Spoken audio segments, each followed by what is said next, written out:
चलिए, तो कल के लेक्चर में हमने पढ़ा था relation between potential energy and it's conservative force. तो हमने सबसे पहले U से F कैसे निकालते हैं, पोटेंशियल एनर्जी से उसका फोर्स कैसे निकालते हैं, वो हमने सीखा पार्शियल डिफरेंशिएट करके। फिर हमने पार्शियल डिफरेंशिएशन करना सीखा। फिर हमने कंजर्वेटिव फोर्स के बारे में पढ़ा क्या होते हैं। फिर हमने पढ़ा कि अगर फोर्स दे रखा है तो उससे पोटेंशियल एनर्जी की इक्वेशन कैसे फाइंड करते हैं। उसमें कुछ अलग अलग तरीके हमने क्वेश्चंस किए। और फिर हमने एक मेथड पढ़ा कि अगर कोई फोर्स आपको दे रखा है वो कंजर्वेटिव है नॉन कंजर्वेटिव, तो हम उसका कर्ल ऑफ फोर्स निकाल के देख सकते हैं। अगर वो जीरो आता है तो मतलब फोर्स जो है कंजर्वेटिव फोर्स है। अब कुछ क्वेश्चंस करते हैं उसी पे बेस्ड। ये एक सवाल है, यहाँ पे आपको ग्राफ दे रखा है यू और एक्स के बीच में, मतलब पोटेंशियल एनर्जी,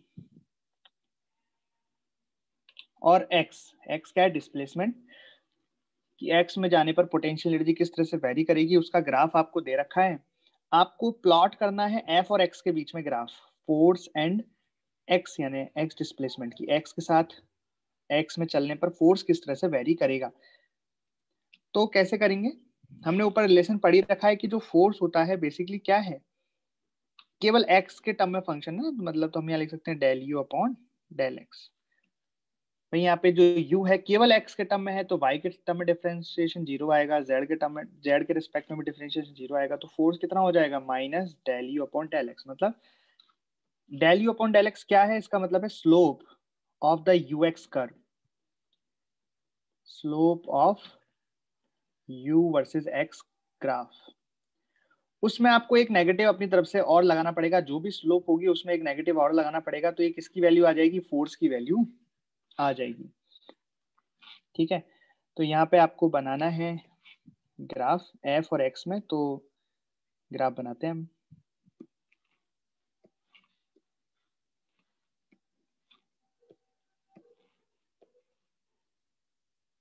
तो मैंने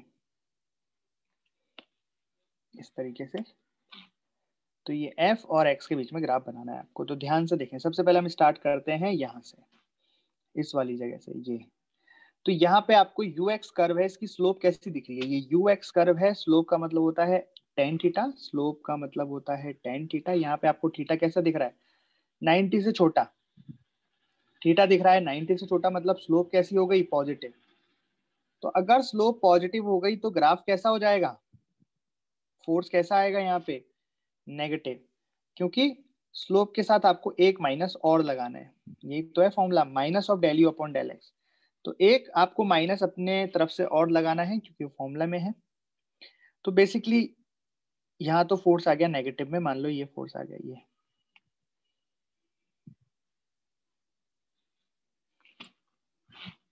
ये एक्सेस है।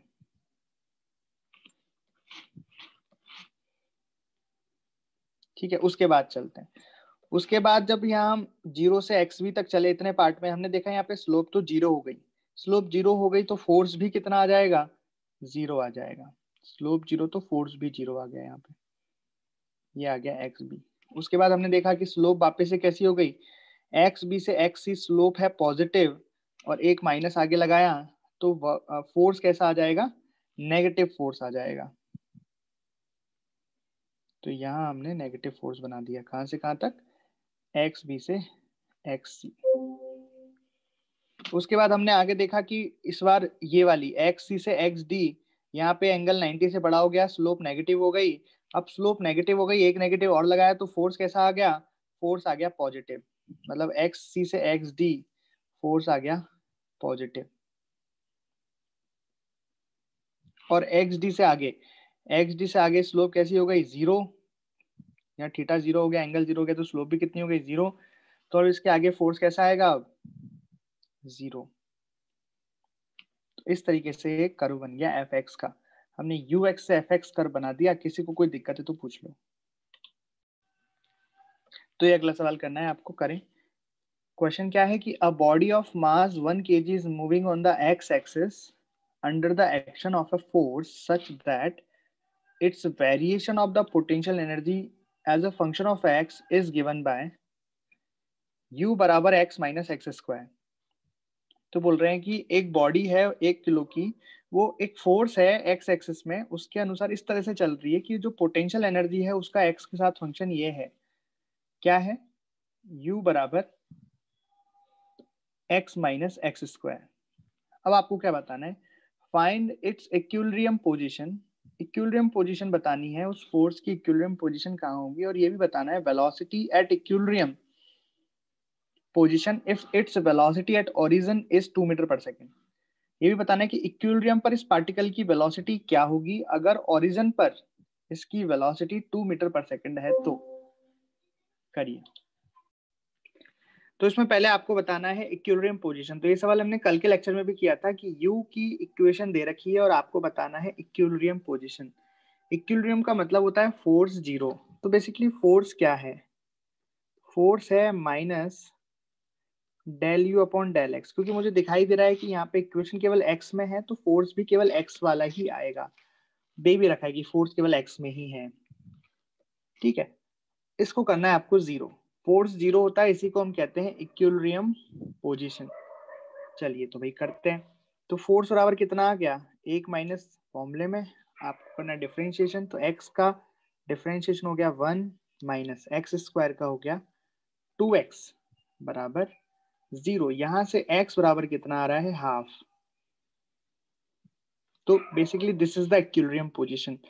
x बराबर हाफ पर, x बराबर हाफ पर हमें क्या मिलेगा, इक्विलिब्रियम मिलेगा। तो ये हो गया फर्स्ट क्वेश्चन का answer, find its equilibrium position. तो x बराबर हाफ मीटर, अगर x मीटर में है तो हाफ मीटर आ गया, ठीक है। अब आपसे बोला है कि find its velocity at equilibrium position. Equilibrium position पर वेलोसिटी बताओ जीरो, ओरिजिन पर वेलोसिटी है 2 meter per second.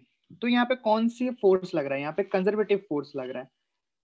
Potential energy की इक्वेशन आपको पता है, तो क्या लगाओगे आप यहाँ पे, तो यहाँ हम लगाएंगे energy conservation. Kinetic energy initial plus potential energy initial बराबर kinetic energy final plus potential energy final. अब आप यहाँ पे कौन सी पोजीशन तो इनिशियल रखोगे और कौन सी पोजीशन फाइनल रखोगे। तो बेसिकली हमें देखो क्या क्या पता है, हमें क्या निकालना है वो तो हम फाइनल रख लेंगे। हमें निकालना है वेलोसिटी एट इक्विलिब्रियम, मतलब इक्विलिब्रियम पोजीशन को तो हम फाइनल पोजीशन रख देंगे। तो ये फाइनल पोजीशन का तो मतलब हो गया इक्विलिब्रियम पोजीशन। इक्विलिब्रियम पोजीशन क्या है, x बराबर 1 मीटर पर। तो ये इक्विलिब्रियम पोजीशन को हमने बोल दिया भैया ये तो फाइनल है। और इनिशियल पोजीशन किसको बोले, इनिशियल पोजीशन हम उसको बोलेंगे जिसके बारे में हमें चीजें पता है।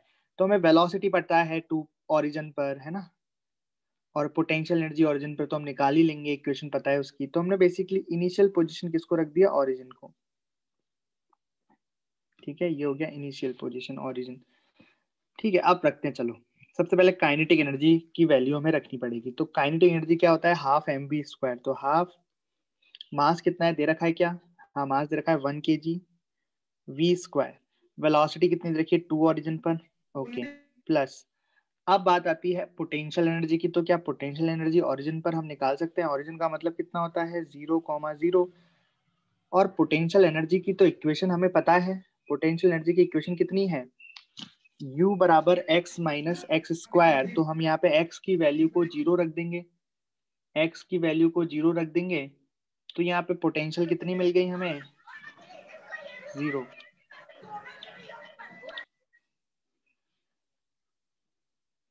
ठीक है, x बराबर हमने जीरो रख दिया तो पोटेंशियल एनर्जी ओरिजिन पर हमें मिल गई जीरो बराबर काइनेटिक एनर्जी फाइनल। फाइनल का इक्विलिब्रियम पोजीशन वहीं पे तो निकालनी है हमें वेलोसिटी। तो हाफ की जगह half m v square plus equilibrium position पर पोटेंशियल एनर्जी कैसे निकालेंगे, x की जगह हाफ रख देंगे क्योंकि हाफ पे आया ना इक्विलिब्रियम पोजीशन। तो u x रख देंगे, u में x की वैल्यू को हाफ रखने पर हमें मिलेगा 1 माइनस 1, नहीं सॉरी 1 नहीं, हाफ माइनस x की वैल्यू को क्या रखेंगे, हाफ। तो ये मतलब x इक्विलिब्रियम पोजीशन को हाफ यहाँ रखेंगे तो हाफ माइनस हाफ का स्क्वायर कितना हो जाएगा 1/4। इस तरीके से आप इसको सॉल्व करोगे तो यहाँ से कितना आ रहा है 2 बराबर v square by 2 plus 1/4। Solve करो, यहाँ से v की वैल्यू कितनी आ रही है, यहाँ से v की वैल्यू आ रही है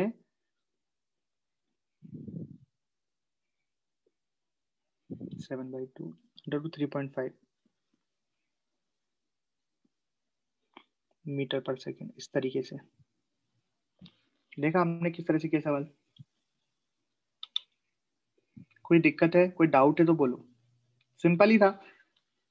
यू दे रखा है, मतलब पोटेंशियल एनर्जी है, तो मतलब कंजर्वेटिव फोर्स है, तो एनर्जी कंजर्वेशन लगा सकते हैं। यू की इक्वेशन पता है, तो पोटेंशियल एनर्जी हम किसी पॉइंट पर निकाल सकते हैं, इस तरीके से। चलिए, तो फिर ये वाला क्वेश्चन करो। क्या है कि एक किलो का mass moves from point A to point B. Point A 0,0 से 1,0 पर एक किलो का मास मूव करता है। Its speed at point B. Point B पर इसकी चाल 5 मीटर पर सेकेंड है। इफ जो पोटेंशियल एनर्जी है उसकी इक्वेशन दे रखी है, u बराबर 2 minus x square and the external agent does 2 joule of work on the body. जो कोई बाहर से हमने फोर्स लगा रखा है वो बॉडी पर 2 जूल का काम करता है। कहां से कहां तक? ए से बी तक जाने में। Find the initial speed of the body. Initial speed आपको बतानी है। इसमें एक्सटर्नल एजेंट काम कर रहा है, पोटेंशियल एक और फोर्स लग रहा है कोई, उसकी पोटेंशियल एनर्जी इस तरीके से वेरी कर रही है। पॉइंट बी पर वेलोसिटी ये है, करो। इनिशियल स्पीड यानी पॉइंट ए पर इसकी स्पीड क्या होगी, ये आपको बतानी है। देखो कैसे करेंगे, बहुत ही आसान है। तो सबसे पहले तो इसमें डिसाइड करो कि हम यहाँ पे एनर्जी कंजर्वेशन लगा सकते हैं या वर्क एनर्जी थ्योरम लगानी पड़ेगी। तो यहाँ पे हमें लगानी पड़ेगी वर्क एनर्जी थ्योरम, क्योंकि यहाँ पे एक एक्सटर्नल एजेंट का मतलब होता है कोई एक्सटर्नल फोर्स लग रहा है जो कि नॉन कंजर्वेटिव फोर्स होता है। तो वर्क एनर्जी थ्योरम कैसे लिखेंगे हम कि work done by the external force plus, अब पोटेंशियल एनर्जी भी है, इसका मतलब कोई ना कोई कंजर्वेटिव फोर्स भी है, उसका वर्क डन आएगा, बराबर डेल्टा के ई। ये तो हो गया वर्क एनर्जी थ्योरम। फिर मैंने आपको मॉडिफाइड करके बताया था इसे कि अगर work done by the conservative force को हम उधर ले जाएंगे दूसरी साइड, तो ये बन जाएगा work done by the external force बराबर डेल्टा के ई प्लस डेल्टा यू। ठीक है, अब ये बन गई आपकी इक्वेशन। आपको बस क्या करना है, इसे सॉल्व करना है, इसमें वैल्यूज रखनी है और इसको सॉल्व करना है। तो इसमें वैल्यूज रखते हैं हम। तो सबसे पहले work done by the external force यहाँ साफ साफ दे रखा है, कितना हो गया 2 जूल, तो आपने यहाँ रख दिया 2 joule.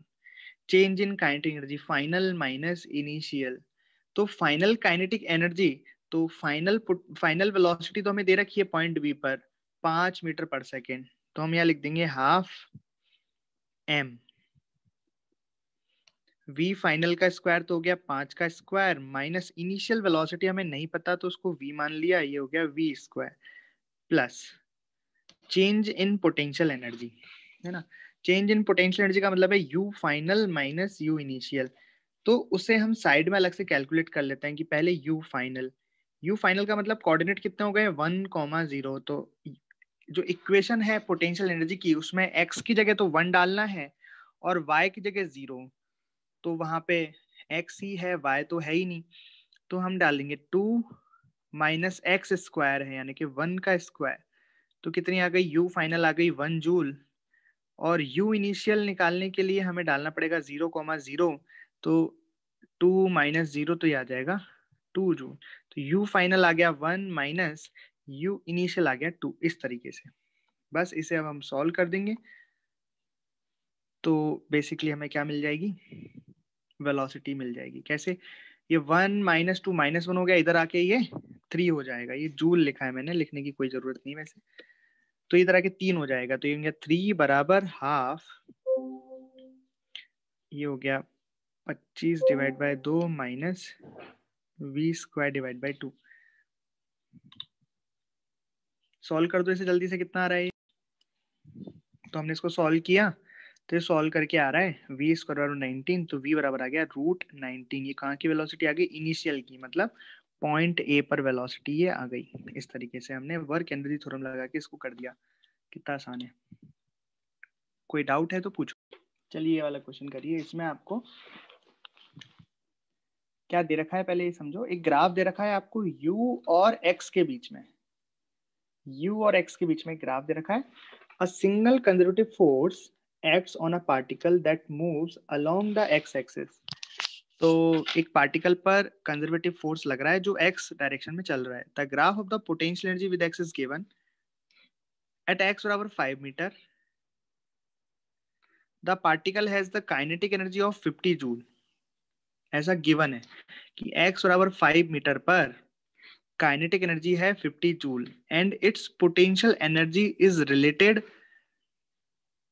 To the position x as u बराबर 15 प्लस x माइनस 3 का whole square where x is in the metre.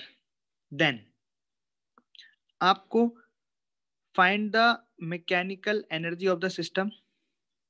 आपको सिस्टम की मैकेनिकल एनर्जी फाइंड करनी है और find the maximum value of the kinetic energy. Kinetic energy की maximum value आपको find करनी है और ये भी बताना है कि वो कहाँ पे होगी, उसका कोऑर्डिनेट क्या होगा। तो मतलब बेसिकली आपको इसमें दो दो चीजें दे रखी हैं। ये चाहते तो केवल इक्वेशन देते उससे भी काम हो जाता, लेकिन यहाँ पे आपको इक्वेशन भी दी है और इस इक्वेशन का ग्राफ भी बना दिया है ताकि टाइम कम लगे। अब जल्दी से आपको सॉल्व करना है। ये ग्राफ जो बना है ये इसी इक्वेशन के लिए बनाया गया है ना। तो टोटल मैकेनिकल एनर्जी बता देनी है आपको सिस्टम की और maximum value of kinetic energy क्या होगी। देखो जैसा कि क्वेश्चन में दिया हुआ है कि एक सिंगल कंजर्वेटिव फोर्स लग रहा है बॉडी पर, पार्टिकल पर, अ सिंगल कंजर्वेटिव फोर्स। तो जब भी ऐसा हो कि मतलब एक ही फोर्स लग रहा है वो भी कंजर्वेटिव है, तो मैं ये कह सकता हूँ कि मैकेनिकल एनर्जी कंजर्व रहेगी, एनर्जी कंजर्व रहेगी। इसमें एनर्जी कंजर्वेशन हम लगा सकते हैं। तो एनर्जी होती क्या है basically, mechanical energy. Mechanical energy क्या होती है, किसी भी सिस्टम के लिए मैकेनिकल एनर्जी का मतलब होता है उसकी किसी एक मोमेंट पर काइनेटिक एनर्जी और उसी मोमेंट पर उसकी पोटेंशियल एनर्जी। किसी सिस्टम की मैकेनिकल एनर्जी को हम बोलते हैं कि किसी मोमेंट पर उसकी काइनेटिक प्लस पोटेंशियल, और इसी को तो कंजर्व करते हैं हम इनिशियल और फाइनल के बीच में। ठीक है, तो मैकेनिकल एनर्जी का मतलब होता है ये kinetic energy plus potential energy. ये क्या रहेगी इस सिस्टम के लिए, कांस्टेंट रहेगी, क्योंकि सिस्टम पर केवल एक ही फोर्स लग रहा है और वो भी कैसा है, कंजर्वेटिव। तभी तो कंजर्वेटिव फोर्स अगर लगता है सिस्टम पर तो हम कह सकते हैं कि मैकेनिकल एनर्जी कांस्टेंट रहेगी और मैकेनिकल एनर्जी कंजर्वेशन लेते हैं। यही तो बात करते हैं हम स्टार्टिंग से।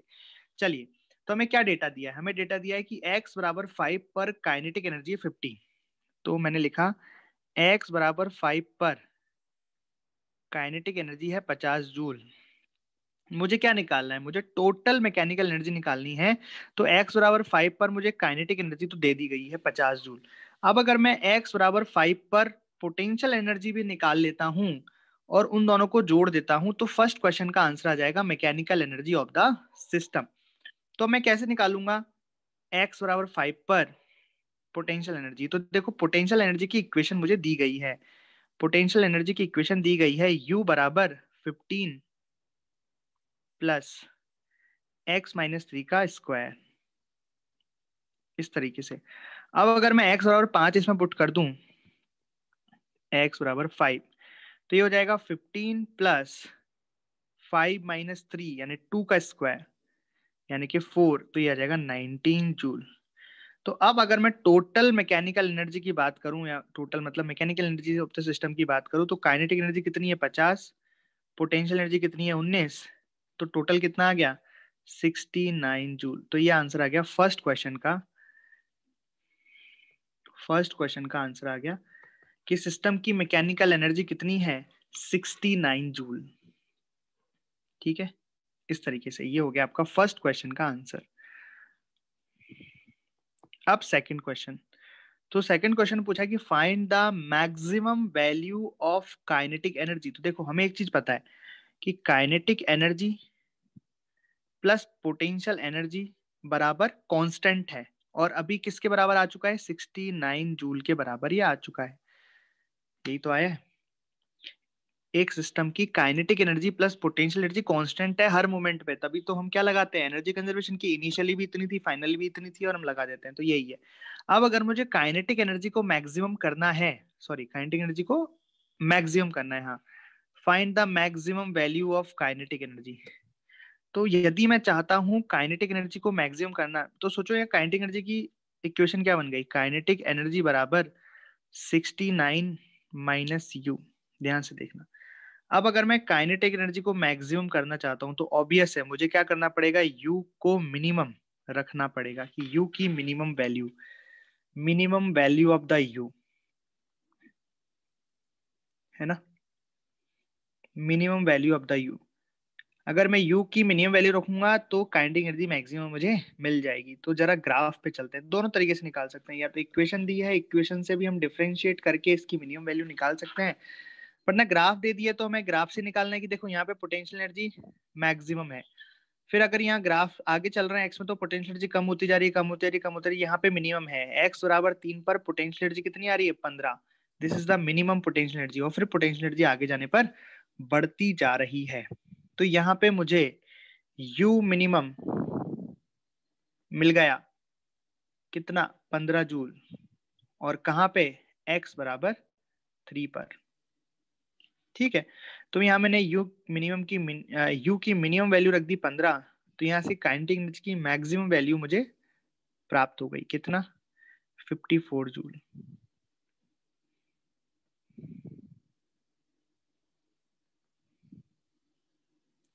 तो ये काइनेटिक एनर्जी की मैक्सिमम वैल्यू आपको मिल गई।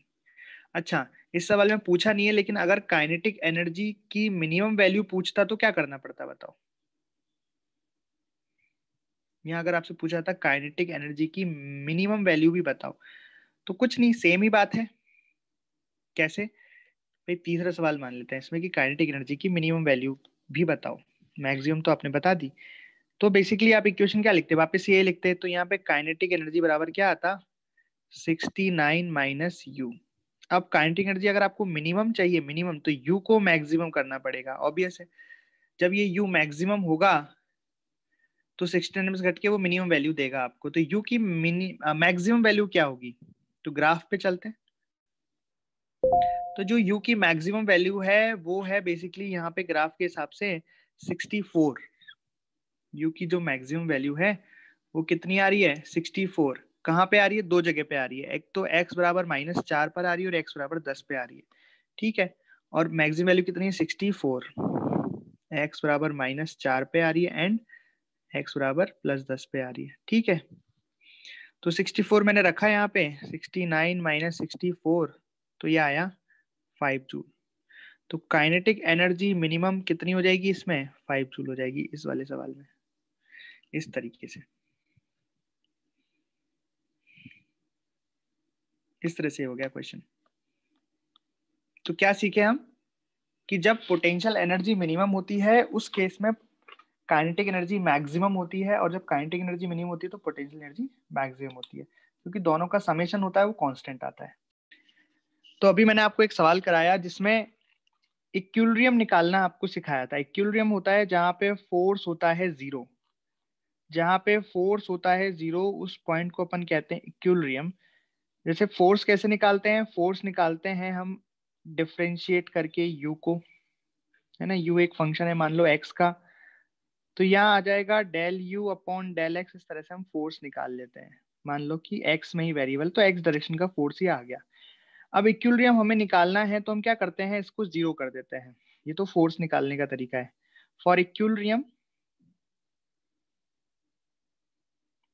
हम फोर्स को कर देते हैं जीरो।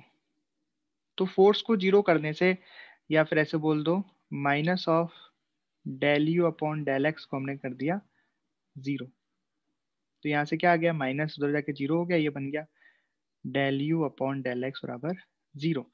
तो del U upon del x का मतलब क्या हो गया, slope of the U x curve.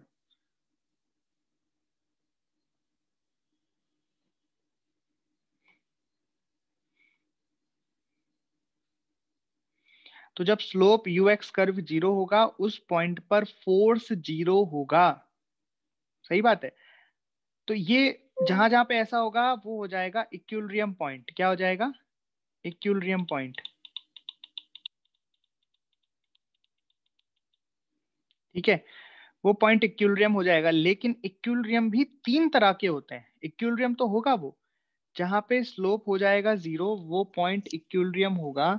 लेकिन वो इक्विलिब्रियम भी तीन तरह के होते हैं, तीन तरह के हो सकते हैं। ठीक, कैसे कैसे वही पढ़ना है हमें। देखिए मैंने एक कर्व बनाया है यू और एक्स में, यू और एक्स में। तो इस कर्व में मुझे 3 ऐसे पॉइंट दिखाई दे रहे हैं जहां पे उसका स्लोप 0 है। क्या आपको भी दिखाई दे रहे हैं वो 3 पॉइंट? एक तो मुझे यहाँ पे दिखाई दे रहा है, यहाँ पे अगर मैं स्लोप डालूंगा इस 1 पॉइंट पे तो यहाँ पे स्लोप 0 आ रही है। ऐसे ही इधर मैं हाईएस्ट पॉइंट पे बात करूँ तो यहाँ पे भी स्लोप क्या आ रही है? 0। और यहाँ तो फिर स्लोप 0 आ ही रही है। तो 3 तरह के पॉइंट मुझे दिखाई दे रहे हैं। 3 तरह के पॉइंट हो सकते हैं, या तो नीचे वाला गड्ढा, इस तरीके से नीचे वाला गड्ढा, या ऊपर वाला गड्ढा, या फिर कांस्टेंट ही ग्राफ हो जाए। तो 3 तरह से स्लोप 0 हो सकती है यूएक्स कर्व में। तो इन तीनों जगहों को हम बोलेंगे कि ये तीनों जगह इक्विलिब्रियम पॉइंट है। यहाँ पे भी इक्विलिब्रियम है, यहाँ पे भी इक्विलिब्रियम है, यहाँ पे भी इक्विलिब्रियम है। ये तीनों जगहों पे यहाँ पे इक्विलिब्रियम है, राइट। लेकिन तीनों इक्विलिब्रियम अलग अलग तरीके के हैं। तीनों इक्विलिब्रियम क्या है? अलग अलग तरीके के इक्विलिब्रियम है। तो मतलब बेसिकली टाइप्स ऑफ इक्विलिब्रियम में हम पढ़ते हैं 3 तरह के इक्विलिब्रियम। 3 तरह के इक्विलिब्रियम होते हैं। देखो कैसे, मैं आपको समझाता हूँ। तो इस पर हम वापस दोबारा आएंगे थोड़ी देर बाद यूएक्स कर्व पर। पहले एक मैं एक जनरल सिचुएशन लेता हूँ।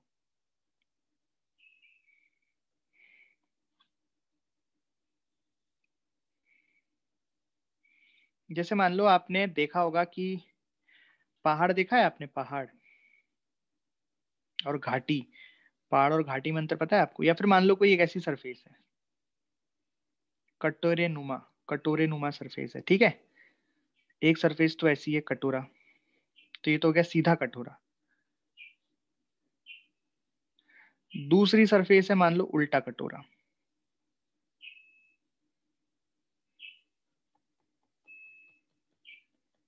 ठीक। और तीसरी सतह है, यहां कर लेता हूं मैं तीसरी सतह, फ्लैट। तीसरी सतह कैसी है? समतल, फ्लैट सतह है। तो एक एक सतह की बात करते हैं ना। ये सतह है, ये ग्राफ नहीं है, ये सतह है, ध्यान रखना। मैंने सबसे पहली सतह में बॉल को या किसी पार्टिकल को, किसी मास को मैंने यहां रखा। बॉल यहाँ पे मान लो, है ना। इस वाले में बॉल यहाँ रखी हुई है, और इस वाले में तो कहीं भी पटक दो, मान लो यहाँ रखी हुई है। तो सबसे पहली सरफेस की बात करो कि यहाँ अगर बॉल को मैं थोड़ा सा आगे ऐसे डिस्प्लेस करके छोड़ूंगा तो बताओ क्या होगा? अगर मैंने यहाँ पे तो क्या है? इक्विलिब्रियम है। यहाँ पे तो क्या है? बैलेंस है। यहाँ पे बॉल पड़ी है तो पड़ी ही रहेगी। यहाँ पे बॉल बॉल यहाँ से हिलने का अपने आप नाम होता है ना। ऐसा आप कटोरे में एक बॉल को पटक दो तो यहाँ जाके स्थिर हो जाएगी वो। यहाँ से हिलेगी क्या बॉल? नहीं, यहीं पड़ी रहेगी, ठीक है। अब मैंने क्या किया कि बॉल को थोड़ा सा आगे डिस्प्लेस कर दिया एक्स, या पीछे कर दिया। आगे डिस्प्लेस कर दिया, पीछे कर दिया, तो बताओ क्या होगा? जैसे ही मैंने बॉल को आगे डिस्प्लेस किया तो क्या होगा? बॉल वापस से पीछे आ जाएगी, और बॉल को इधर मैंने डिस्प्लेस किया इसका, और तो बॉल अपने आप आगे की तरफ आ जाएगी। ऐसा हो जाएगा। मतलब बॉल बेसिकली इस पॉइंट पर अपने आप वापस से आ जाती है। अगर हम बॉल को डिस्प्लेस करते हैं तो बॉल अपने आप उसी जगह पर आ जाती है, उसके इक्विलिब्रियम पॉइंट पर आ जाती है। सही बात है।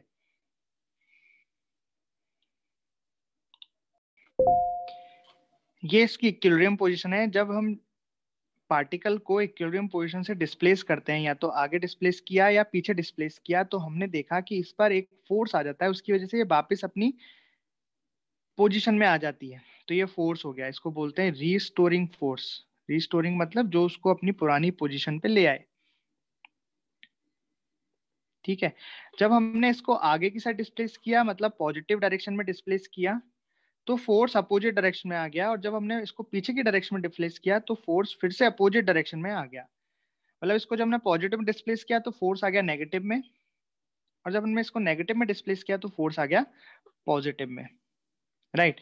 इस तरह के इक्विलिब्रियम को हम कहते हैं स्टेबल इक्विलिब्रियम। क्या कहते हैं इस तरह के इक्विलिब्रियम को? हम स्टेबल इक्विलिब्रियम। मतलब अगर पार्टिकल को आप अपनी जगह से डिस्प्लेस करोगे तब भी ये वापस से अपनी ही जगह पर वापस लौट जाएगी। इस तरह के इक्विलिब्रियम को हम क्या कहते हैं? Stable equilibrium. अब दूसरे वाले में देखो, इसमें भी जो ये वाला पॉइंट है जहां पे अभी बॉल रखी हुई है, यहाँ पे फोर्स 0 है, मतलब ये इक्विलिब्रियम है। लेकिन जब आप इसमें बॉल को डिस्प्लेस करते हो, या तो आगे डिस्प्लेस कर दो या पीछे डिस्प्लेस कर दो, तो यहाँ पे कोई भी रिस्टोरिंग फोर्स नहीं आ रहा है। अरे आएगा क्या बताओ? हम जैसे यहाँ से बॉल को हल्का सा डिस्प्लेस करके छोड़ेंगे तो क्या बॉल वापस अपनी जगह पर वापस आ जाएगी क्या? बॉल अपनी जगह पर वापस नहीं आएगी। इस तरह के इक्विलिब्रियम को हम बोलते हैं अनस्टेबल इक्विलिब्रियम।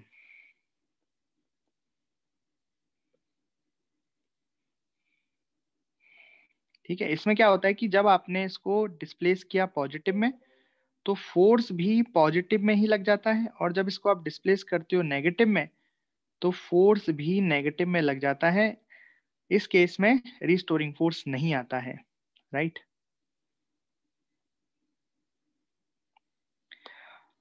और तीसरे टाइप का इक्विलिब्रियम, यहाँ पे भी बॉल यहाँ पे पड़ी है, ये फोर्स जीरो है, यहाँ पे इक्विलिब्रियम पोजीशन है।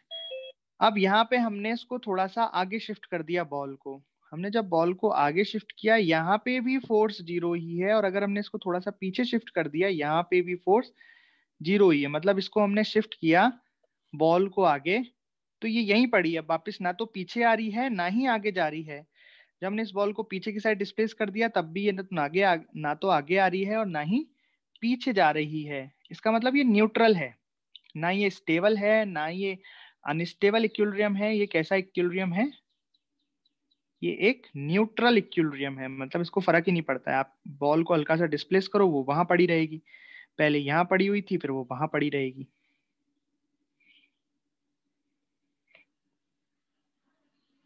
ठीक, ये बात आपको समझ में आई? तीन तरह के इक्विलिब्रियम आपको समझ में आए कि स्टेबल इक्विलिब्रियम क्या होता है, अनस्टेबल क्या होता है और न्यूट्रल क्या होता है। तो हम जो एसएचएम पढ़ते हैं या ऑसिलेटरी मोशन पढ़ते हैं बाद में, वो हम इसी में पढ़ते हैं। जब स्टेबल इक्विलिब्रियम होगा तभी तो वो ऑसिलेटरी मोशन हो पाएगा कि हमने आगे खिसका के छोड़ दिया तो ये आगे पीछे घूमता रहेगा। यहाँ पे नहीं हो सकता, यहाँ पे भी नहीं हो सकता। तो आपको तीन तरह के इक्विलिब्रियम समझ में आ गए क्या?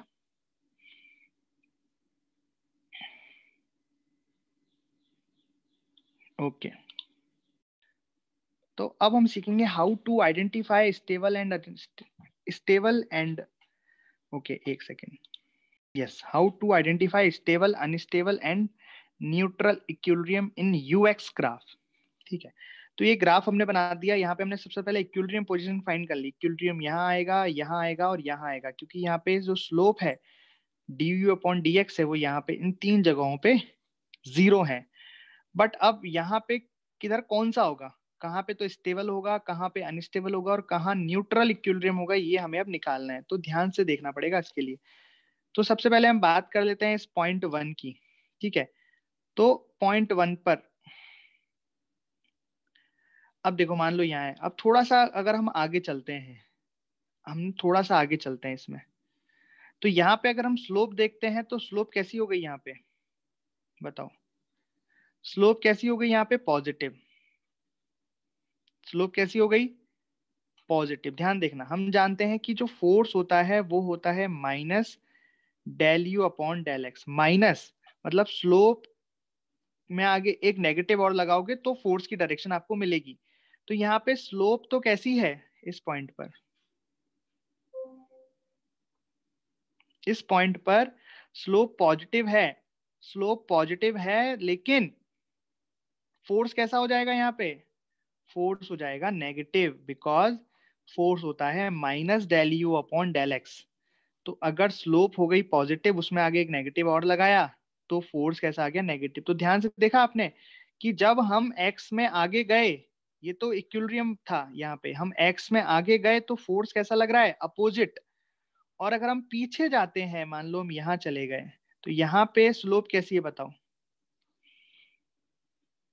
यहाँ पे ऑब्वियस दिख रहा है कि स्लोप नेगेटिव है, तो इसका मतलब फोर्स कैसा आएगा? पॉजिटिव में। मतलब हम जब पीछे गए, जब हम एक्स में आगे गए तो फोर्स नेगेटिव लगा, पीछे गए तो फोर्स पॉजिटिव लगा। मतलब यहाँ पे कौन सा फोर्स लग रहा है? रीस्टोरिंग फोर्स लग रहा है, राइट। रीस्टोरिंग का मतलब ये होता है कि आगे जाते तो पीछे लगता है, पीछे जाके तो आगे लगता है। तो बेसिकली ये वाला इक्विलिब्रियम कौन सा हो गया? Stable equilibrium. अभी समझाया था आपको, है ना? कोई दिक्कत? चलिए अब दूसरे पॉइंट की बात कर लेते हैं, है ना? ध्यान से देखना, इस पॉइंट पे देख लेते हैं। तो इसमें हम आगे जाते हैं और पीछे आते हैं। ये तो हो गया इक्विलिब्रियम पॉइंट। ठीक, अब मान लो मैं थोड़ा सा आगे चला गया, यहाँ पे मैंने स्लोप देखी, तो स्लोप कैसी हो गई बताओ। यहाँ पे स्लोप हो गई नेगेटिव। देखना, मैं आगे गया, ठीक है, तो मैं क्या किया, मैं आगे गया, एक्स में आगे गया, और इस पॉइंट पर मैंने फोर्स देखा, तो फोर्स कैसा लगा भाई, स्लोप हो गई नेगेटिव तो फोर्स हो गया पॉजिटिव। तो मैं आगे गया तो फोर्स लगा पॉजिटिव, और मैं पीछे आया तो यहाँ मैंने स्लोप देखी, तो स्लोप कैसी हो गई, स्लोप तो हो गई पॉजिटिव, तो फोर्स कैसा लगा, नेगेटिव फोर्स लगा। देखो, मतलब यहाँ पे जब मैं एक्स में पॉजिटिव में गया तो फोर्स भी पॉजिटिव लगा,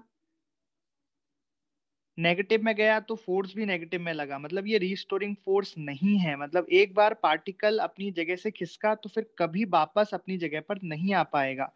तो ये कौन सा इक्विलिब्रियम हो गया, अनस्टेबल इक्विलिब्रियम हो गया। आई बात समझ में।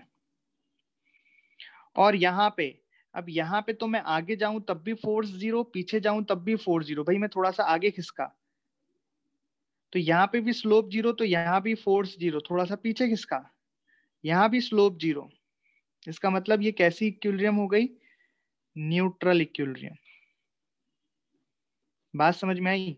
तो आगे से आपको इतना नहीं सोचना है, आगे से जब भी आपको इस तरह का गड्ढा दिखे, यानी कि जब यहाँ पे पोटेंशियल एनर्जी मिनिमम है, देखो ये क्या आ रहा है मिनिमम, ये क्या आ रहा है मैक्सिमम। तो कोई भी चीज कब स्टेबल होती है, जब जैसे हम जब सोते हैं तो लेट के सोते हैं कि खड़े खड़े सोते हैं। हम लेटेंगे तो हमारी पोटेंशियल एनर्जी, हमारा सेंटर ऑफ मास नीचे आ जाएगा, mgh नीचे हो जाएगा, मतलब पोटेंशियल एनर्जी कम हो जाएगी, तो हम ज्यादा स्टेबल हो जाएंगे, राइट।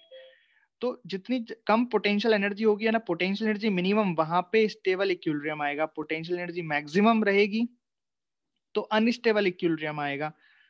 समझ में आ रही है बात। तो ये इसको क्या कहते हैं, आपको याद है ना, जब मैक्सिमम मिनिमा पढ़े थे हमने, तो इसको कहते हैं लोकल मिनिमा। ये हो गया लोकल मैक्सिमा। तो लोकल मिनिमा जब बनेगा तो वहां पे स्टेबल इक्विलिब्रियम आएगा, लोकल मैक्सिमा बनेगा वहां अनस्टेबल इक्विलिब्रियम आएगा। और यहाँ तो स्ट्रेट लाइन है, मतलब यह तो ये तो क्या हो गया, कांस्टेंट टाइप की चीज हो गई, तो यहाँ पे न्यूट्रल इक्विलिब्रियम आएगा। तो मैं इसको मैथ, ये तो हो गया ग्राफ में, अब इसको मैथमेटिकली मैं दिखा सकता हूँ। देखो कैसे, आपको याद है कि लोकल मिनिमा और लोकल मैक्सिमा के लिए क्या कंडीशन होती थी, डबल डिफरेंशिएट करके हम चेक करते थे, याद है, मिनिमम मैक्सिमम निकालते थे। तो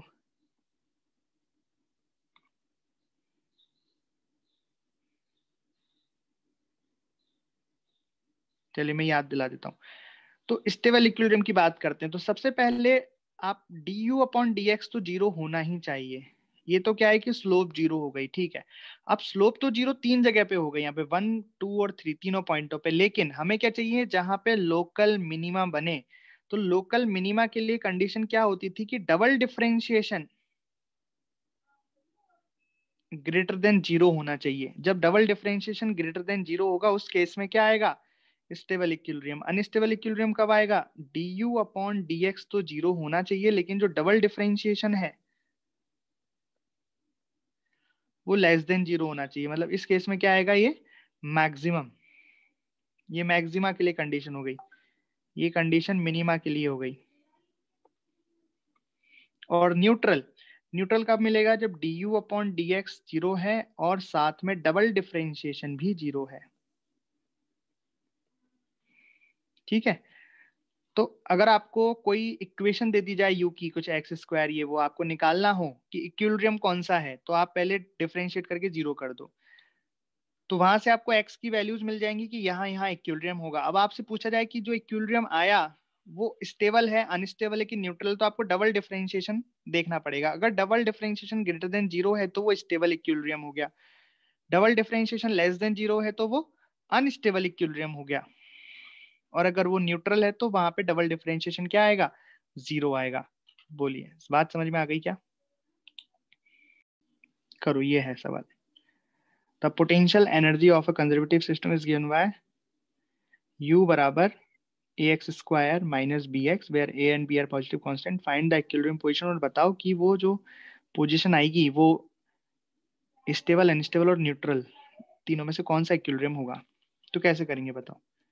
बहुत ही आसान है। आप सबसे पहले तो आपको क्या करना पड़ेगा, इक्विलिब्रियम पोजीशन निकालनी पड़ेगी। उसके लिए आपको u का डिफरेंशिएशन 0 करना पड़ेगा। तो u बराबर क्या है, u है ax² माइनस bx। इसको डिफरेंशिएट करो, कितना हो गया 2ax माइनस b। इसको 0 कर दो, तो यहां से x बराबर आ गया b/2a। तो ये पॉइंट आ गया, एक ही पॉइंट आया b/2a। तो इसी पे बताना है कि ये स्टेबल होगा कि अनस्टेबल होगा कि क्या होगा, है ना। तो हमें इसको डबल डिफरेंशिएट करना पड़ेगा। तो 2 बार डिफरेंशिएट करो अब u को। तो जब u को 2 बार डिफरेंशिएट करेंगे तो ये आएगा 2a, बस ये 0 हो जाएगा। तो ये जो 2a आया है, ये तो a तो कांस्टेंट है, दे रखा है कि a is the constant, positive constant, 2 भी पॉजिटिव कांस्टेंट। तो बेसिकली डबल डिफरेंशिएशन क्या हो गया, ग्रेटर देन 0। और अभी आपको बताया था कि जब ग्रेटर देन 0 होता है तो कौन सी पोजीशन आ गई है, स्टेबल इक्विलिब्रियम वाली। तो बेसिकली यहाँ पे जो x बराबर v/2a है, यहाँ पे हमें कौन सा इक्विलिब्रियम मिलेगा, स्टेबल इक्विलिब्रियम मिलेगा। अच्छा, दूसरी बात मैं डायरेक्टली भी बता सकता हूँ, ये कैसा ग्राफ है, क्वाड्रेटिक है। तो इसमें u और x के बीच में जो कर्व बनेगा, इसका a पॉजिटिव है तो कर्व ऐसा कुछ बनेगा, ऊपर की साइड खुला हुआ। तो यहाँ पे क्या मिलेगा, ऑब्वियस स्टेबल इक्विलिब्रियम मिलेगा, मिनिमा बनेगा। क्वाड्रेटिक पढ़ा हुआ है ना आपने। तो यहाँ ओपनिंग इसकी ऊपर की साइड होगी ना, क्योंकि a पॉजिटिव है। बस ऐसे भी बता सकते हैं, ठीक है। तो आपको बताना है यहाँ पे कि इस ग्राफ में कितने इक्विलिब्रियम आपको दिखाई दे रहे हैं, और फिर ये भी बताना है कि वो इक्विलिब्रियम कौन कौन से हैं, स्टेबल है कि अनस्टेबल है कि क्या है।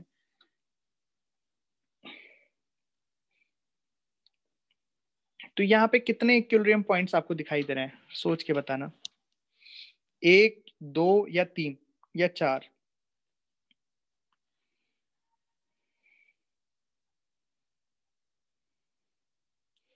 तो यहाँ पे 2 इक्विलिब्रियम पॉइंट्स हैं। हम जानते हैं कि इक्विलिब्रियम कहाँ होता है, जहां फोर्स 0 होता है। तो फोर्स 0 यहाँ पे 2 पॉइंट पे है, एक तो यहाँ पे और एक यहाँ पे। तो 1, 2। तो यहाँ पे हमें 2 इक्विलिब्रियम पॉइंट्स दिखाई दे रहे हैं, ठीक है। अब आपको बताना है कि जो पॉइंट नंबर 1 है वो स्टेबल इक्विलिब्रियम का पॉइंट है या अनस्टेबल इक्विलिब्रियम है, और जो पॉइंट नंबर 2 है वो स्टेबल इक्विलिब्रियम है या अनस्टेबल इक्विलिब्रियम है। तो पहले पॉइंट नंबर 1 के लिए बताओ, 1 स्टेबल है कि अनस्टेबल है, जल्दी से। जो 1 है वो स्टेबल इक्विलिब्रियम है या अनस्टेबल इक्विलिब्रियम है। तो देखो कैसे देखेंगे हम, मैंने आपको बताया कि अगर हम x में आगे चलते हैं और फोर्स अगर उल्टा लगता है, पीछे लगता है, नेगेटिव में लगता है, तो फोर्स से देखते हैं हम। तो भाई यहाँ पे तो फोर्स 0 हो गया इस पॉइंट पे, तो यहाँ पे तो फोर्स 0 हो गया। अब अगर मैं आगे चलता हूँ, आगे इस जगह पे, ठीक है। तो बेसिकली मैं x में तो क्या चलाऊं, आगे चलाऊं, तो x तो क्या हो गया, पॉजिटिव, है ना, x तो आगे चलाऊं। लेकिन आप फोर्स देखोगे, फोर्स कैसा हो गया, नेगेटिव फोर्स हो गया। कैसे, ये फोर्स का ही कर्व है ना। तो अगर आप फोर्स देखोगे तो ये तो नेगेटिव एक्सिस हो गई। तो यहाँ पे फोर्स कैसा आ गया, इस पॉइंट पर फोर्स आ गया पीछे। और अगर आप पीछे चलोगे, जैसे यहाँ चले, तो फोर्स कैसा आ गया यहाँ पे, आगे, सॉरी, फोर्स आ गया आगे और एक्स है पीछे। तो बेसिकली कैसा फोर्स हो गया, रिस्टोरिंग टाइप का हो गया। भाई जब आपने आगे मूवमेंट किया तो फोर्स पीछे लगा, और जब आप पीछे चले तो फोर्स आगे लगा। इसका मतलब ये कौन सा पॉइंट हो गया, ये हो गया आपका स्टेबल इक्विलिब्रियम।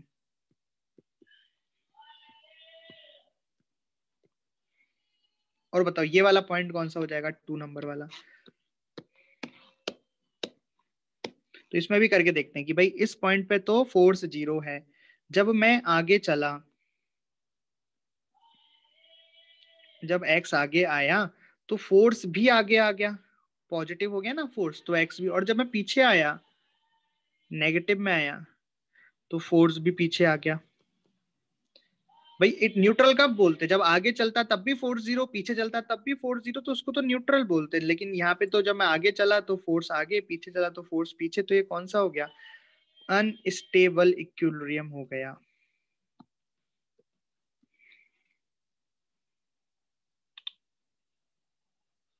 ठीक, तो ये हमने relation between potential and the energy के बीच में, relation between potential energy and the force के बीच में जितने टाइप के सवाल बन सकते थे, या कैसे रिलेशन आता है, यू से एफ निकालना, एफ से यू निकालना, वो सब हमने इसमें किया।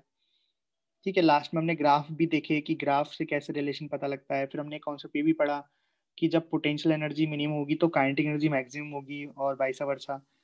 स्टेबल इक्विलिब्रियम अनस्टेबल इक्विलिब्रियम के बारे में पढ़ा, कैसे सॉल्व करते हैं वो पढ़ा, है ना। तो इतनी सारी चीजें हमने पढ़ ली। अब हमको पढ़नी है पावर। तो हमने बेसिकली इस चैप्टर में क्या क्या पढ़ लिया, वर्क, पावर, एनर्जी। में वर्क हो गया, एनर्जी हो गया, अब क्या बची है, पावर। ठीक है, तो अब पावर हम पढ़ेंगे।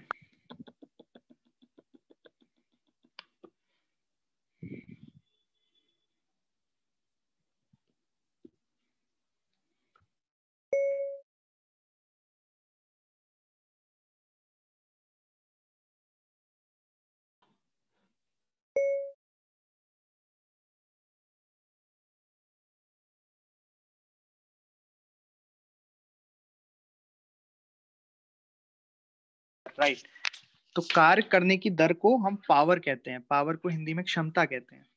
ठीक है, तो आपने कोई काम कितनी देर में किया, कार्य करने की दर क्या है, या फिर rate at which energy supplied, की कितनी रेट से एनर्जी सप्लाई की जा रही है, वो भी क्या होती है, पावर।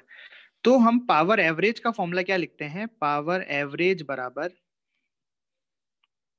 टोटल वर्क डन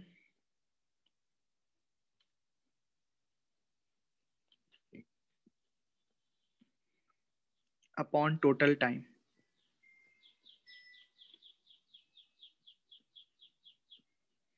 ठीक, टोटल वर्क डन को मैं क्या लिख सकता हूं, integration of F vector dot ds vector divided by time.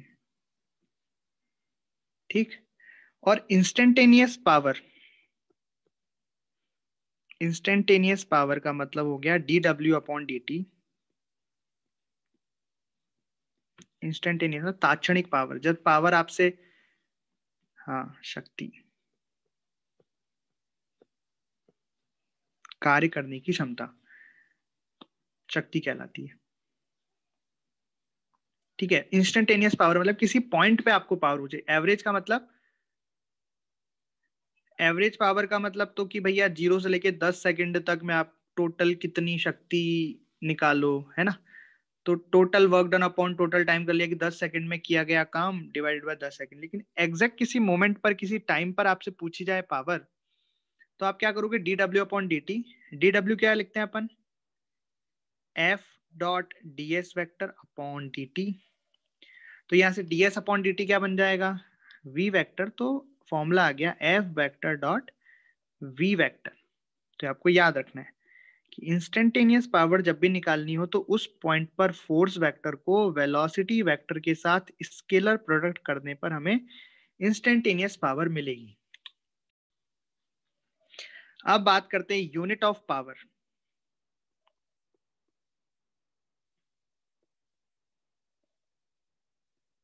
Unit of power क्या हो जाएगी बताओ, unit of power what, what लेते हैं, या फिर हम बोल सकते हैं जूल पर सेकेंड, जूल पर सेकेंड। या कहीं आपने देखा होगा कि बड़े इंजन जब होते हैं, जैसे गाड़ी के, कार के इंजन, तो हॉर्स पावर में भी इसकी यूनिट दी जाती है, हॉर्स पावर।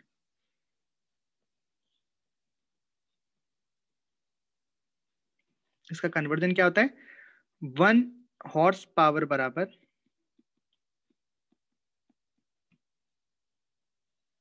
इस तरीके से। ठीक, और सबसे इंपॉर्टेंट बात कि ये एक वेक्टर क्वांटिटी है, स्केलर क्वांटिटी, बताओ कौन सी क्वांटिटी है पावर।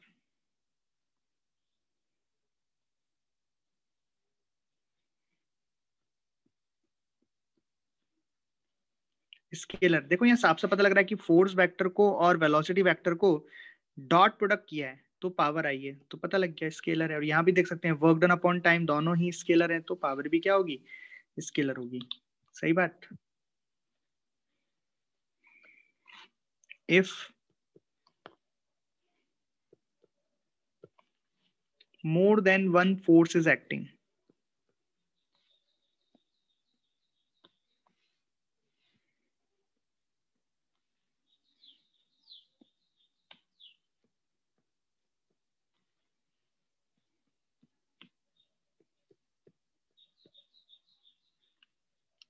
देन टोटल पावर अगर आपको निकालनी है तो चूंकि ये स्केलर क्वांटिटी तो आपको कुछ नहीं करना, सभी की पावर निकाल निकाल के जितने भी फोर्स लग रहे हैं उन सभी की वजह से जितनी भी पावर आ रही है सभी को निकाल के और जोड़ देना है। मतलब आप क्या लिख सकते हो, पहले मान लो कोई फोर्स लगा, उसकी वजह से पावर आप क्या लिखोगे, उसके द्वारा किया गया कार्य अपॉन टाइम।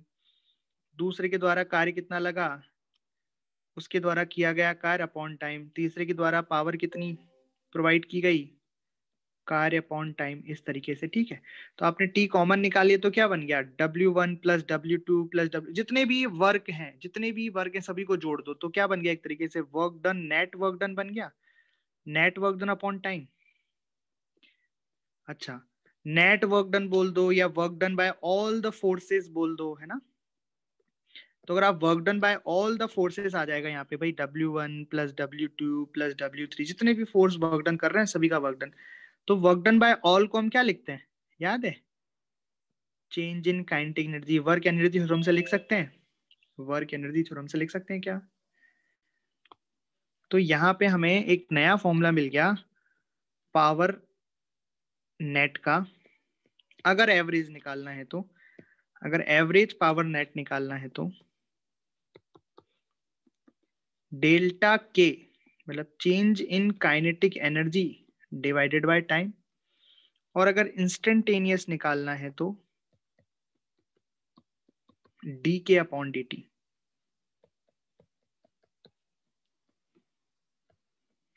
काइनेटिक एनर्जी में इंस्टेंटेनियस चेंज, ठीक, डेल्टा टी लिख देते हैं, डेल्टा टी मतलब टोटल टाइम जितना लगा। तो इस तरीके से पावर की थ्योरी है। देखो तो एक बार सुन लो फिर रेस्ट लेते हैं। तो पावर क्या है, power is rate of doing work और rate at which energy is supplied,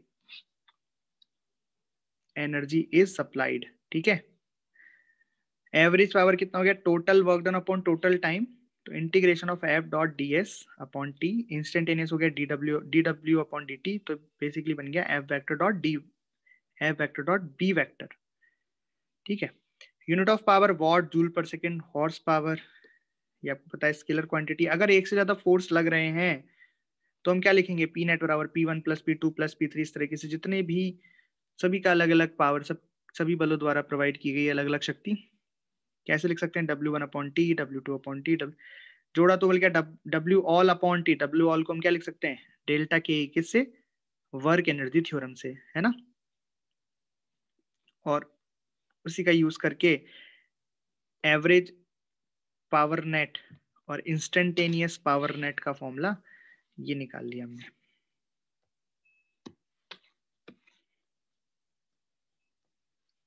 चलिए